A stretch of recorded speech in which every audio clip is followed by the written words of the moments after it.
Together, we will make America strong again. We will make America proud again. We will make America safe again. And yes, together, we will make America great again. Fogo e Fúria. Ver o mundo a partir da América. E está de volta o Fogo e Fúria depois de umas semanas de pausa, ora férias, ora demasiado trabalho, e só agora é que nos voltamos a reunir. Pedro Guerreiro, viva! Viva, Ruben, tudo bem? Cá estamos de novo. Pedro Guerreiro é o correspondente do Público nos Estados Unidos. Eu estou por Lisboa e nos próximos minutos vamos falar sobre a atualidade política norte-americana e a atualidade mundial com vista e com o foco nos Estados Unidos. E obviamente que nos últimos dias tivemos aquilo que podia ser um conflito que se tornaria em algo muito grande, mas talvez a primeira grande vitória diplomática de Trump acabou por acontecer neste conflito. Estamos a falar do Irão. Foi uma guerra de 12 dias em que os Estados Unidos interviram. Logo depois, Donald Trump reivindicou um cessar-fogo, que nós sabemos que teve a mediação do Qatar. No primeiro dia o cessar-fogo não foi assim bem cumprido, mas depois as coisas lá acalmaram. O que te pergunto é se tudo isto, este conflito no Irão, acabou por ajudar à popularidade de Donald Trump, também por ele ter assumido esta postura de ter sido diplomata por trás deste acordo de paz, ou, por outro lado, isto não ajudou assim tanto o presidente norte-americano? Não ajudou muito, pelo que podemos ver até agora, em termos de sondagens. E, pelo contrário, há aqui algumas questões de perda de apoio de segmentos que eram bastante fiéis a Donald Trump. Ou seja, sobretudo da ala isolacionista do movimento MAGA, representada por figuras que até estão no Congresso, como a congressista Marjorie Taylor Greene, que, enfim, um dos pontos fundamentais desta filosofia MAGA é o isolacionismo, a ideia de que os Estados Unidos não vão ser mais polícia do mundo, que os soldados norte-americanos não vão mais morrer a defender outros países, e portanto esta entrada dos Estados Unidos, ainda que muito curta, no conflito entre Israel e o Irão, não foi muito bem vista por esse setor mais nacionalista e isolacionista dos republicanos. Ainda assim, o que é que as sondagens nos dizem? As que já foram publicadas, entretanto, depois deste fim de semana completamente louco. A intervenção norte-americana no Irão colhe uma maioria entre o eleitorado republicano, mas somando o eleitorado democrata e o independente, que tanto pode votar democrata ou republicano, a intervenção norte-americana no Irão é impopular. Isto foi uma aventura que não foi bem vista pelo eleitorado norte-americano. E os índices de popularidade de Donald Trump continuam na casa dos 20 pontos negativos, 15 pontos negativos. Ou seja, não há aqui um grande golpe em termos de popularidade para consumo interno. Esta aventura iraniana não correu assim tão bem.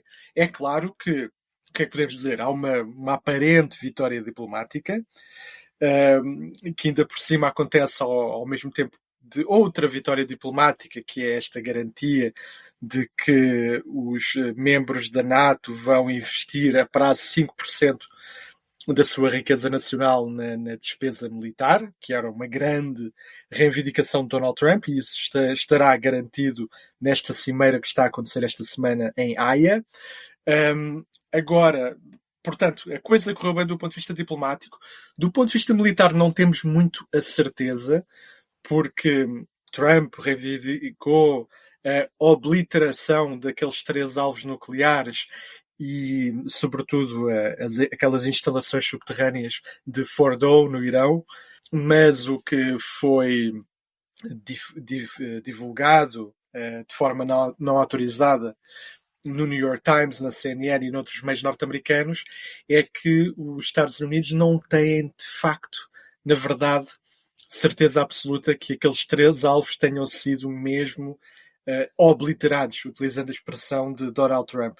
E há agora uma grande dúvida sobre se o programa nuclear iraniano andou para trás poucos meses, que é a versão mais pessimista, ou se andou para trás décadas, que é a versão mais otimista.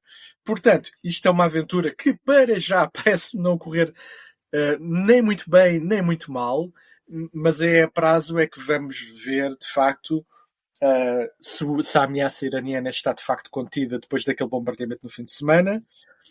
Que tipo de represálias ainda pode haver? Houve uma primeira represália que foi o disparo de mísseis contra bases norte-americanas no Médio Oriente, sobretudo no Catar, e que felizmente não causaram vítimas, mas é claro que esta entrada num conflito expôs os Estados Unidos a uma ameaça terrorista, que é algo que o Departamento de Segurança Interna alertou logo no domingo, que o nível de ameaça terrorista tinha aumentado, e daqui para a frente não sabemos o que é que vai acontecer no Médio Oriente. Sim, temos de facto um Donald Trump aventureiro, todo inchado em termos de ego, embora a troco de quê? A troco de sondagens que não mostram que haja uma recuperação significativa da popularidade, e a troco de algum conflito interno em certa ala democrática, republicana, aliás, numa altura em que o orçamento, a proposta de orçamento de Estado, por assim dizer, continua pendurada no Congresso,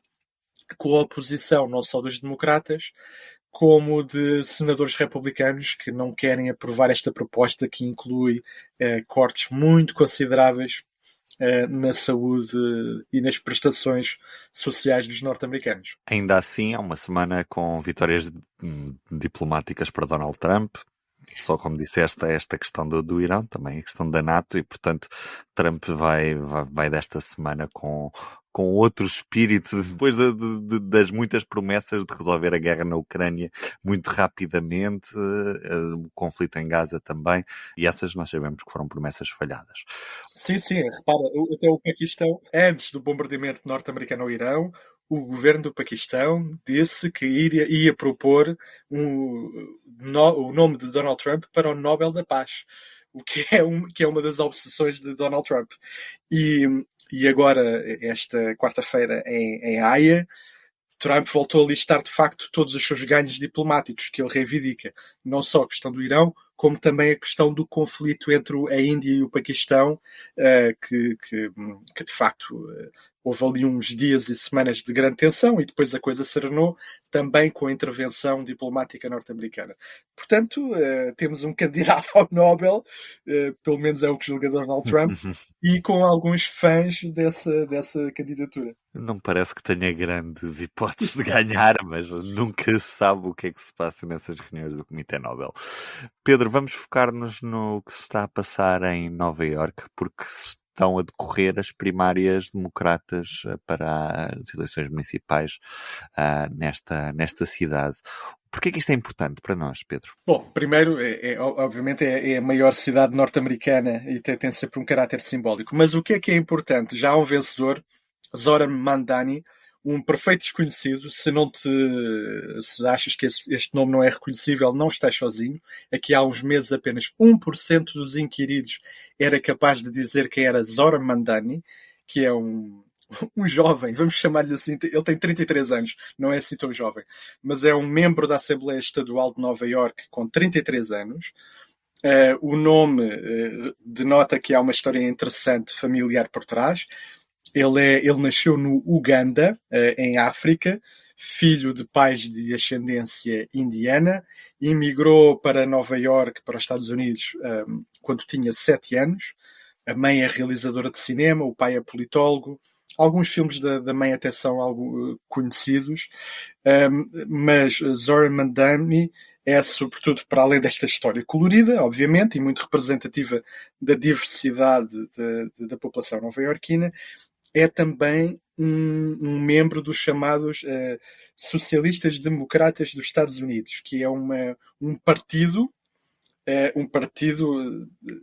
enfim, não no modelo português de partido político, mas numa organização política de que também faz parte a Alexandria Ocasio-Cortez, a congressista da ala esquerda no Partido Democrata e, portanto, Mamdani é um representante dessa ala esquerda e concorreu às primárias democratas, que designam o candidato democrata às eleições autárquicas de 4 de novembro, com uma mensagem de populismo económico muito parecida, por exemplo, com Bernie Sanders, para além de AOC, e que constitui, por exemplo, propostas como o congelamento das rendas em Nova Iorque, que é talvez a maior questão para os nova-iorquinos. É uma cidade caríssima para qualquer pessoa morar, transportes gratuitos, creches gratuitas, uma rede de mercearias geridas pela autarquia e com preços reduzidos para as pessoas poderem ter uma alimentação saudável sem gastarem demasiado dinheiro.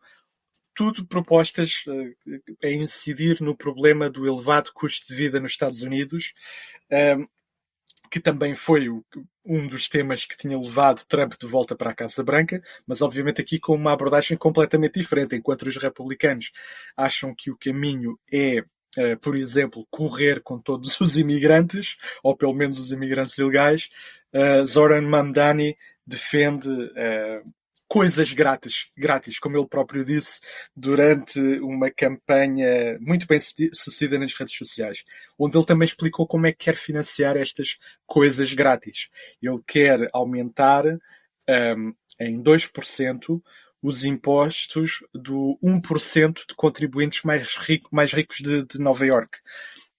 E por essa via financiar estes serviços gratuitos que ele quer prestar. Esta mensagem foi claramente muito popular.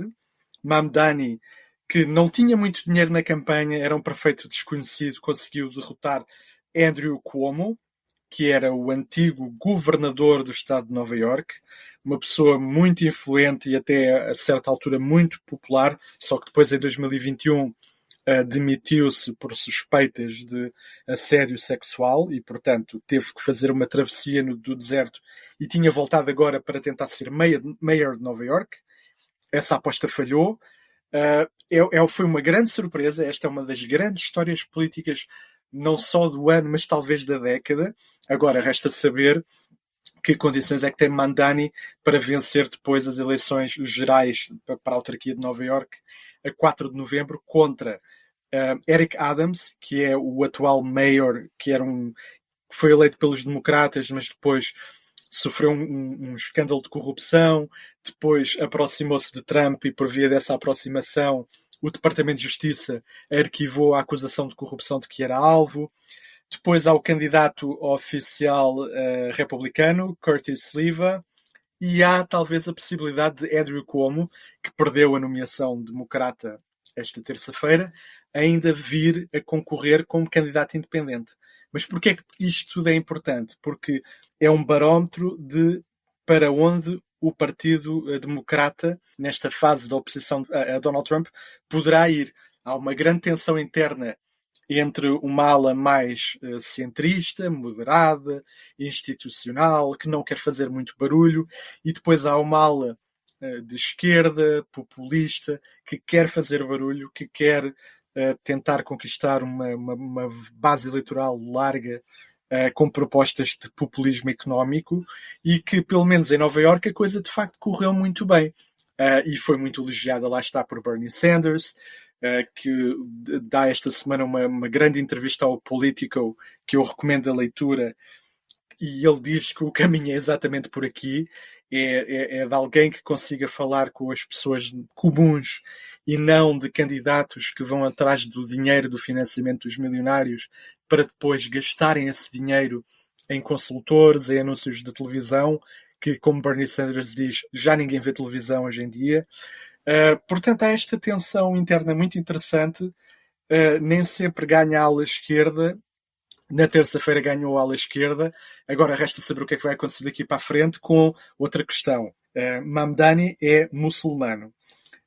E a questão é que em Nova Iorque, uma das cidades com maior população judaica de todo o mundo, ele está a ser acusado de antissemitismo por assumir publicamente a defesa da causa pró-palestiniana, por exemplo. Já estão os republicanos também a juntar-se a esse ataque. e a dizer-te que... E também a promover aquelas teorias perversas da substituição, a teoria da grande substituição, de que os imigrantes estão a tomar conta dos Estados Unidos e a radicalizar isto tudo. Portanto, Mamdani é uma figura assustadora para muitas pessoas e vamos ver como é que essa imagem pode ser explorada pelos seus adversários. Entretanto, também Donald Trump e Elon Musk já fizeram as pazes. Olha, podemos quase passar de forma telegráfica pela quantidade de coisas que aconteceram nestas semanas em que eu e tu estivemos de férias e também a trabalhar. Portanto, Musk parece ter feito as pazes com Trump, ou dito de outra forma, eles não podem viver um sem o outro, porque isto tem sobretudo a ver com os contratos entre as empresas de Musk e o Estado norte-americano e sobretudo com o facto de a NASA hoje em dia depende dos foguetões de Elon Musk para ir, por exemplo, à Estação Espacial Internacional. Portanto, provavelmente há muitas armas de destruição mútua de um lado e do outro que eles não querem verdadeiramente utilizar e, portanto, há agora uma paz podre entre Musk e Donald Trump. Mais coisas que aconteceram entretanto. Mahmoud Khalil, o estudante palestiniano da Universidade de Colômbia, que foi detido por organizar movimentos e manifestações pró-palestinianas e que enfrentavam um processo de extradição, foi entretanto libertado. A justiça norte-americana entendeu que não havia motivo para manter Mahmoud Khalil atrás das grades. O antigo estudante conheceu finalmente o filho que nasceu em abril, enquanto ele estava atrás das grades. Mas Robert F. Kennedy Jr. está a destruir por completo o sistema de supervisão das vacinas. O negacionismo chegou ao poder na gestão da saúde pública norte-americana. O que é que temos mais? O Supremo Tribunal dos Estados Unidos validou a mobilização da Guarda Nacional para Los Angeles para conter os protestos anti-política migratória de Donald Trump. Aqui é uma derrota para a esquerda e uma vitória para Donald Trump. Donald Trump também conseguiu outra vitória, que foi a autorização do Supremo para deportar imigrantes para países terceiros, ou seja, o recurso a El Salvador, o recurso ao Sudão, ao Ruanda. Fala-se agora que os Estados Unidos também estão em negociações com um vasto conjunto de países que inclui, entre outros, Angola. Outra notícia que já referimos, o orçamento continua pendurado no Congresso e há uma grande incerteza, até nos mercados, sobre o que é que pode acontecer ao financiamento do Estado Federal norte-americano a partir de setembro. Será que vamos ter um shutdown? Será que vamos ter promessas que caem por terra? Continuamos a viver um momento de grande incerteza política. Mas, de facto, como dissemos aqui há umas perguntas atrás, Donald Trump está neste momento na Europa a viver um bom momento com a NATO e os parceiros da NATO e o secretário-geral da NATO a elogiá-lo publicamente. Há até aquela mensagem, não sei se viste, que Mark Rutte, o secretário-geral da NATO, enviou a Donald Trump a dizer-lhe maravilhas, porque ele tinha conseguido uma grande vitória no Irão e no financiamento da despesa militar na NATO. Portanto, Donald Trump teve de facto uma boa semana, ainda que daqui para a frente vamos continuar a ter, com certeza, muitas polémicas e retrocessos para comentar. Pedro, um abraço forte e até para a próxima semana. Um abraço, Ruben. Para não perder os novos episódios, subscreva este podcast do Público na sua aplicação preferida. Para além deste programa, há mais para descobrir em público.pt/podcasts. O Público fica no ouvido.